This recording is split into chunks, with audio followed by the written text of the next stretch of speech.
یہ واقعہ میرے ماموں کی بیٹی کے ساتھ پیش آیا۔ میں اور میرے ماموں کی بیٹی ہم ایک ہی اسکول میں پڑھتے تھے، ہم میں بہت محبت تھی اور ہم دونوں کے گھر بھی برابر برابر تھے۔ ہماری خوب لڑائیاں بھی ہوتی تھیں، لیکن ہماری دوستی بھی بڑی جلدی ہو جاتی تھی۔ یوں سمجھے ہم ایک دوسرے کے بغیر رہ نہیں سکتے تھے۔ یوں ہم لوگ کھیل کود کر لڑ جھگڑ کر بڑے ہوتے چلے گئے اور ہم نے میٹرک کا امتحان دے دیا۔ ابھی وہ 16-17 سال کی تھی تو میرے ماموں نے ایک نیا گھر خریدا۔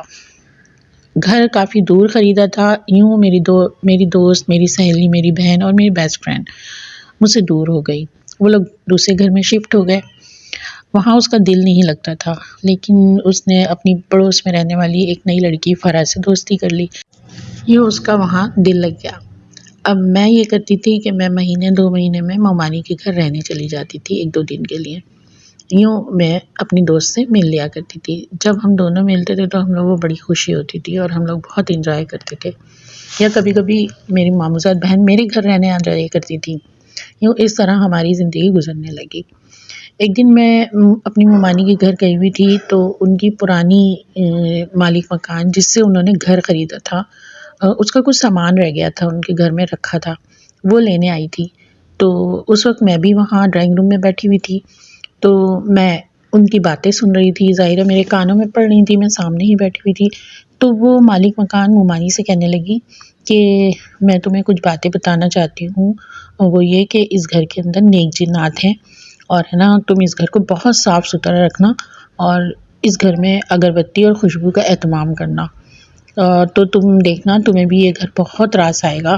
میں جب تک اس گھر میں رہی ہوں میری نوٹوں سے بھری رہتی تھی الماری، اور مجھے کبھی بھی پیسوں کی تنگی نہیں ہوئی، اور میں تمہیں یہ بات بتانا چاہتی تھی اور میں نے یہ بات کسی کو نہیں بتائی ہے، اور میں یہ گھر کبھی بھی نہیں چھوڑتی، لیکن ہمارے کچھ ایسی مجبوری آ گئی ہے جو ہمیں یہ گھر فروخت کرنا پڑا، تو میں نے سوچا کہ میں یہ بات تمہیں بتائی ہوں تاکہ تم خیال رکھو ان باتوں کا۔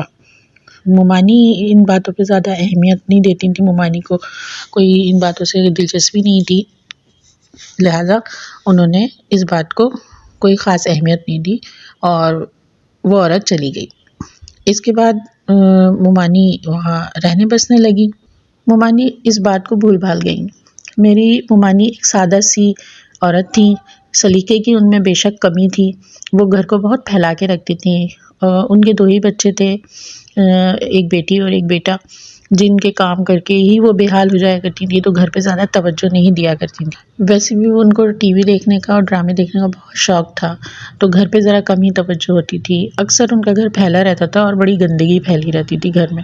جب بھی میں جایا کرتی تھی تو ممانی کا گھر چمکا کے آ جاتی تھی اور ان کے گھر میں صفائی ستھرائی اور ہے نا سمیٹ کے آ جاتی تھی، تو ممانی مجھ سے بڑا خوش ہوتی تھی۔ ایک دن میں ممانی کے گھر رہنے گئی تو رات کو جب میں اپنی ماموزاد بہن کے ساتھ مووی دیکھ رہی تھی، تو مووی دیکھنے کے بعد کافی رات ہو گئی تو میں سونے لگی، تو میری جو کزن تھی وہ میرے پاس آئی اور مجھ سے کہنے لگی کہ میں تمہیں ایک بہت ضروری بات بتانا چاہتی ہوں، وعدہ کرو تو تم کسی کو بتاؤ گی نہیں۔ تو میں نے کہا ہاں ٹھیک ہے بتاؤ، میں کسی کو نہیں بتاؤں گی۔ تو اس نے مجھ سے کہا کہ میری ایک لڑکے سے دوستی ہو گئی ہے، وہ بہت خوبصورت ہے، اور ہے نا وہ مجھے اپنے گھر لے گیا تھا، اپنے والدین سے ملوایا اس نے، اور اس کے والدین بھی مجھے بہت پسند کرتے ہیں اور مجھے نا بہو بنانا چاہتے ہیں۔ تو میں اس کو دیکھ کے بڑی حیران ہوئی کہ وہ یہ کن چکروں میں پڑ رہی ہے۔ تو ابھی ہم لوگ کی عمریں بھی اتنی زیادہ نہیں تھیں، ہم دونوں ہم عمر تھے۔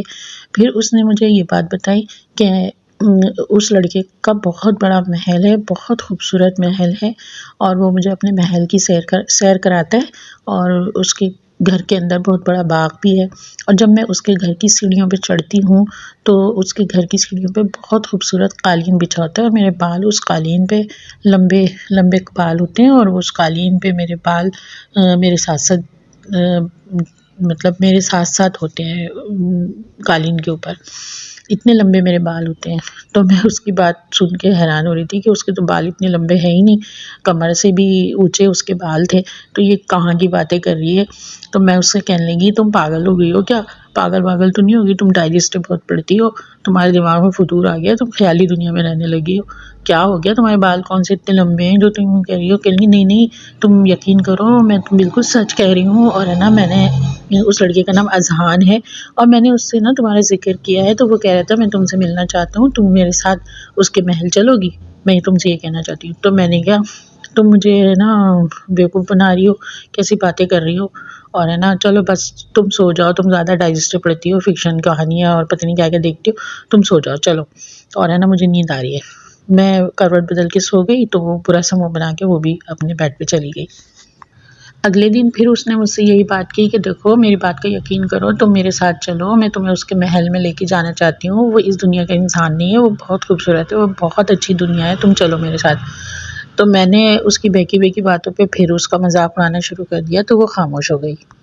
ابھی ممانی کو رہتے ہوئے اس گھر میں 6 مہینے 7 مہینے ہی ہوئے تھے کہ ان کی مالک مکان جس سے انہوں نے گھر لیا تھا وہ دوبارہ آئی ممانی کے پاس، اور اس نے کہا کہ میں چاہتی ہوں کہ آپ مجھے یہ مکان مجھے واپس کر دیں، اور میں آپ کے پیسے دے دیتی ہوں، آپ مجھے واپس دے دیں یہ مکان۔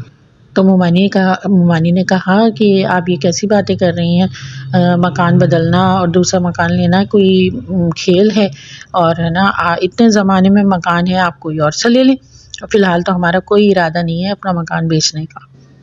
تو وہ عورت کہنے لگی کہ اچھا ٹھیک ہے، آپ ابھی نہیں بیچ رہی ہیں، لیکن جب کبھی بھی آپ کا ارادہ بنے بیچنے کا تو مجھے ہی دیجیے گا، مکان میں ہی خریدوں گی، کسی اور سے بات نہیں کیجیے گا۔ تو ممانی نے کہا کہ ٹھیک ہے، ممانی نے سرسری سا اس عورت کو اس طرح جواب دیا، تو وہ چلی گئی۔ ممانی میری وہیں گھر میں رہتی رہی، اور وقت اسی طرح گزرتا رہا، ہم لوگ بھی آتے جاتے رہے۔ اب اس دوران ایک واقعہ ہونے لگا کہ میری جو کزن تھی وہ بہت کمزور ہونے لگی، وہ پیلی زرد پڑنے لگی اور اکثر سست بیمار رہنے لگی، اور یہ بہکی بہکی باتیں وہ اپنی امی سے بھی کیا کرتی تھی، جس پر وہ توجہ نہیں دیتی تھی، وہ بھی اس کی بہکی بہکی باتوں کو ایسی کسی اس میں خاتمے نہیں لاتی تھی، اور وہ کہتی تھی بیوقوف ایسی ہے، یہ باتیں فضول کرتی رہتی ہے، مطلب کوئی اہمیت نہیں دیتی تھی، اس کی باتیں ہی ایسی ہوتی تھی کہ ہمیں یقین ہی نہیں آتا۔ اس وقت خصوصاً میں اس وقت چھوٹی تھی، مجھے بالکل سمجھ نہیں آتی تھی کہ یہ کیسی باتیں ہو رہی ہیں، یا اس کے پیچھے کوئی ریزن بھی ہے، لہٰذا وہ کمزور سے کمزور ہوتی چلی گئی۔ میری ممانی نے اس کو 1-2 ڈاکٹرز کو دکھایا، تو ڈاکٹرز نے کہا ویسے تو یہ ٹھیک ہے، کوئی ایسی بات نہیں ہے۔ پھر وہ اتنی زیادہ بیمار ہونے لگی کہ وہ پلنگ سے لگ گئی، تو پھر میری ممانی پریشان ہوئے، اور انہوں نے کسی اچھے اسپیشلسٹ وغیرہ کو دکھایا۔ جب اس کے ٹیسٹ وغیرہ ہوئے تو پتہ چلا کہ اس کو تو بلڈ کینسر ہو چکا ہے۔ اتنی چھوٹی عمر میں اتنی بڑی بیماری سن کے ہم سب کو دھچکا لگا، اور ممانی کے تو پیر تلے زمین نکل گئی، لہٰذا اس کا ٹریٹمنٹ شروع ہو گئی، لیکن وہ کم سے کم کمزور ہوتی چلی گئی، ہر روز وہ بستر سے لگتی چلی گئی۔ ایک دن وہ بستر پہ لیٹی ہوئی تھی، اس نے اپنی امی کو بلایا اور کہنے لگی کہ میں ماں بننے والی ہوں، اور آپ مجھے کسی لیڈی ڈاکٹر کے پاس لے کے چلیں۔ میری ممانی نے اس کو خوب ڈانٹا، کیسی باتیں کر رہی ہو، تمہاری تو شادی بھی نہیں ہوئی ہے، اور تم ہے نا ماں بننے والی ہو، کیسی باتیں کر رہی ہو تم؟ تو وہ بولی نہیں، میری اس لڑکے سے شادی ہو گئی ہے اور میں ماں بننے والی ہوں، آپ مجھے لے کے چلیں ڈاکٹر کے پاس۔ جب اس بات کا میری ماموں کو پتہ چلا تو ان کو تو بہت غصہ، وہ آگ بگبلا ہو گئے کہ یہ پاگل ہو گئی ہے، اور انہوں نے ایک آدھ اس کے تھپڑ بھی مارا، حالانکہ وہ بیمار بھی تھی، لیکن ماموں کو بہت سخت غصہ آیا اس کی اس بات پہ۔ لیکن ممانی کو نہ جانے کیا ہوا، ممانی کہنے لگی جب یہ اتنا اصرار کر رہی ہے تو وہ اس کو ایک لیڈی ڈاکٹر کے پاس لے گئی۔ لیڈی ڈاکٹر نے چیک اپ کیا اور کہا کہ نہیں، یہ اس میں ایسی کوئی مسئلہ نہیں ہے، یہ کوئی ماں بننے والی نہیں ہے، تو بالکل صحیح ہے، بالکل نارمل ہے یہ لڑکی۔ تو بلڈ کینسر تو اس کو پہلے ہی تھا، تو اس کی ٹریٹمنٹ وغیرہ چل ہی رہی تھی، تو ممانی اس کو واپس لے آئیں، اور پھر تو پکا یقین ہو گیا کہ یہ نفسیاتی ہو گئی ہے، بیماری اور اس طرح کے حالات سے یہ تھوڑی نفسیاتی ہو گئی جو اس طرح کی بہکی بہکی باتیں کرتی ہے۔ کسی کو خیال بھی نہیں آیا کہ جن بھوتوں کا یا جنات کا کوئی چکر ہو سکتا ہے اس کے ساتھ۔ پھر آخرکار ایک دن وہ اللہ کو پیاری ہو گئی بیماری میں ہی۔ ابھی اس حادثے سے تھوڑا ہی وقت گزرا تھا کہ ممانی کے بیٹے فیضان کا ایک ایکسیڈنٹ ہوا، اور اس کا نچلا حصہ پورا ڈیمیج ہو گیا، چہرہ اور آدھا حصہ بالکل ٹھیک تھا۔ اچھا عجیب بات یہ تھی کہ انتقال سے کچھ عرصے پہلے وہ بھی، ہم کزنز وغیرہ بیٹھتے تھے ہم سب کہیں مل کے، تو وہ ہم سے یہی کہتا تھا کہ میرے پاس ایک پری آتی ہے، وہ بہت خوبصورت ہے، وہ مجھے اپنے ساتھ لے جائے گی، ہم لوگ کہتے کہ وہ بہن بھی اس کی ایسی باتیں کرتی تھی، یہ بھی پاگل ہو گیا ہے۔ ہم لوگوں کو اندازہ ہی نہیں تھا کہ کچھ ایسے معاملات ہو سکتے ہیں ان لوگوں کے ساتھ۔ اب ہوا یوں کہ ممانی جس دن میرے کزن فیضان کا انتقال ہوا تھا ایکسیڈنٹ کے بعد، ظاہر ہے پیدل پہ اتنے صدمے ہوئے تو ممانی بہت تکلیف میں تھی۔ جس دن انتقال ہوا تھا تو ممانی کو خواب دکھا کہ ان کا بیٹا بہت ہی خوبصورت شہزادہ بنا ہوا ہے اور بہت حسین ہے، دولہا بنا ہوا ہے، اور اپنی امی سے کہہ رہا ہے میں یہاں بہت خوش ہوں اور ہے نا میں دوسری دنیا میں آ گیا ہوں، اور گھوڑوں پر اس کی بارات جا رہی ہے اور اس کے ساتھ ایک بہت خوبصورت حسین لڑکی بھی ہے۔ میری ممانی نے جب یہ خواب دیکھا تو وہ اٹھ کر بہت روئی بھی، اور انہوں نے یہی خواب کی تعبیر لی کہ میرا بیٹا جنت میں چلا گیا۔ میں نے کہانی کے درمیان میں آپ کو بتایا تھا کہ فرح نامی ایک پڑوس میں ایک لڑکی رہتی تھی، اور اس کا آنا جانا بہت زیادہ تھا۔ میری ماموزاد بہن سے اس کی دوستی ہو گئی تھی، نہ جانے یہی وجہ تھی یا کچھ اور۔ جس طرح میری کزن مجھ سے کہتی تھی کہ میں تمہیں اذہان سے ملواتی ہوں، اس کے پیرنٹس سے ملنے چلو، کیا پتہ اس نے فرح کے ساتھ بھی ایسے ہی کوئی بات کی ہو اور فرح اس سے ملنے گئی ہو یا کیا معاملہ تھا۔ بہرحال کچھ ہی عرصے بعد فرح کے اوپر جناتی دورے پڑنے لگے اور وہ مردانی آواز میں بولتی تھی، بات کرتی تھی۔ تو مولوی صاحب آئے اور انہوں نے اس کا علاج کیا، کیونکہ میں ممانی کے گھر جاتی رہتی تھی تو مجھے ان تمام باتوں کی سنگن رہتی تھی۔ تو ایک دن اس پہ دورہ پڑا تو میری ممانی کہنے لگی چلو تم بھی میرے ساتھ چلو، دیکھو کیا معاملہ ہے۔ تو اس لڑکی کے بارے میں بتاتی چلوں کہ اس لڑکی کے اوپر کوئی عیسائی جن تھا، اور مولوی صاحب نے اس کا جب علاج کیا تو وہ مسلمان ہو گیا تھا، اور پھر اب وہ جب بھی اس کے اوپر دورہ پڑتا تھا تو وہ لوگ اس سے کچھ باتیں پوچھتے تھے تو وہ صحیح صحیح بتاتا تھا۔ ایک دن میں ممانی کے گھر گئی ہوئی تھی تو ممانی کے لیے چلو آؤ، فرح کے اوپر دورہ پڑا ہوا ہے اور جنات آئے ہوئے ہیں اس کے اوپر، چلو ہم بھی چلتے ہیں، اس سے کچھ پوچھتے ہیں۔ تو میں بھی ممانی کے ساتھ چلی گئی، تو فرح کے اوپر مردانہ آواز میں وہ بول رہی تھی اور عجیب اس کی حالت تھی۔ تو ممانی نے اس سے پوچھا کہ میری بیٹی اور بیٹے کا ایکسیڈنٹ ہوا اور میری بیٹی جو بلڈ کینسر میں مری ہے تو اس کے بارے میں کچھ بتائیں۔ تو فرح نے حیرت انگیز طور پہ وہ تمام باتیں بتائیں جو وہ مجھ سے کیا کرتی تھی، کہ وہ اذہان ہے اور مجھے دوسری دنیا کا ہے اور وہ محل ہے، یہ اس طرح وہ ساری باتیں فرح نے اس ممانی کو بالکل ایگزیکٹ بتائیں، کہ اور یہ بھی بتایا کہ وہ اب اس دنیا میں نہیں ہے، تمہارے دونوں بچوں کو جنات اپنے ساتھ لے گئے اور وہ اب ان کی دنیا میں رہ رہے ہیں، تو اب اس دنیا سے اب ان کا کوئی تعلق نہیں ہے۔ تو یہ ساری باتیں ممانی کو بتائیں تو ممانی کے تو پیر تلے زمین نکل گئی۔ ممانی بہت حیران ہوئی، ممانی کو تو سوچ بھی نہیں تھی کہ ان کے بچوں کے ساتھ اس طرح کا معاملہ ہو چکا ہے۔ پھر ممانی کو خیال آیا کہ ہاں وہ جو مالک مکان تھی اس گھر کی وہ اسی طرح کی بات بتاتی تھی، اور ہے نا کہ وہ کہتی تھی اگربتی لگانا تو تمہیں فائدہ دیں گے، جنات رہتے ہیں میرے گھر میں۔